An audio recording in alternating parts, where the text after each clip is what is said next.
السلام علیکم ورحمۃ اللہ وبرکاتہ۔ الحمدللہ رب العالمین والصلاة والسلام علی رسولہ الکریم وعلی آلہ وصحبہ اجمعین، اما بعد۔ معزز و محترم ذمہ داران مساجد و حلقہ جات و احباب جمعیت اہل حدیث حیدرآباد و سکندرآباد، آپ تمام احباب اس بات سے بخوبی واقف ہے گزشتہ دنوں میں شام اور ترکی کے علاقوں میں زلزلے کے شدید جھٹکوں کی وجہ سے بڑے پیمانے پر تباہی ہوئی ہے۔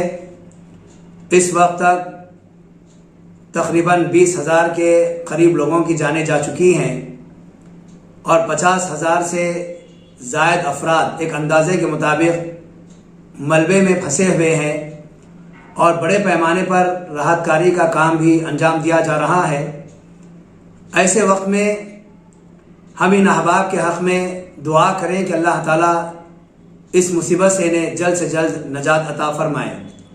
اور دوسری بات یہ ہے، ہماری یہ بڑی ذمہ داری ہے کہ ہم اپنے ان بھائیوں کے لیے آگے بڑھیں اور ان کی مدد کریں۔ آج جمعیت کی جانب سے ترکی کے قونصلیٹ سے بات ہوئی، جس پر انہوں نے تفصیلات بتائی کہ اس وقت ہمیں رقم اور پیسوں کی ضرورت نہیں ہے، بلکہ کچھ اشیاء کی ضرورت ہے، جس میں قیام کرنے کے لیے خیموں کی ضرورت ہے، جنریٹرز کی ضرورت ہے، موزے یعنی پیتابوں کی ضرورت ہے، سلیپنگ بیگز کی، ہیٹرز کی اور ہینڈ گلوز کی، اور اسی طرح مفلر کی اور گرم کپڑوں کی اور بلینکٹس وغیرہ کی ضرورت ہے۔ میں آپ تمام احباب سے گزارش کرتا ہوں، آپ اللہ کے لیے اپنے ان بھائیوں کی مدد کے لیے آگے بڑھیں اور کل شام یعنی بروز ہفتہ 11 فروری بعد نماز عصر آپ اپنی ساری چیزیں جو آپ دے رہے ہیں جمعیت کے دفتر پر پہنچا دیں۔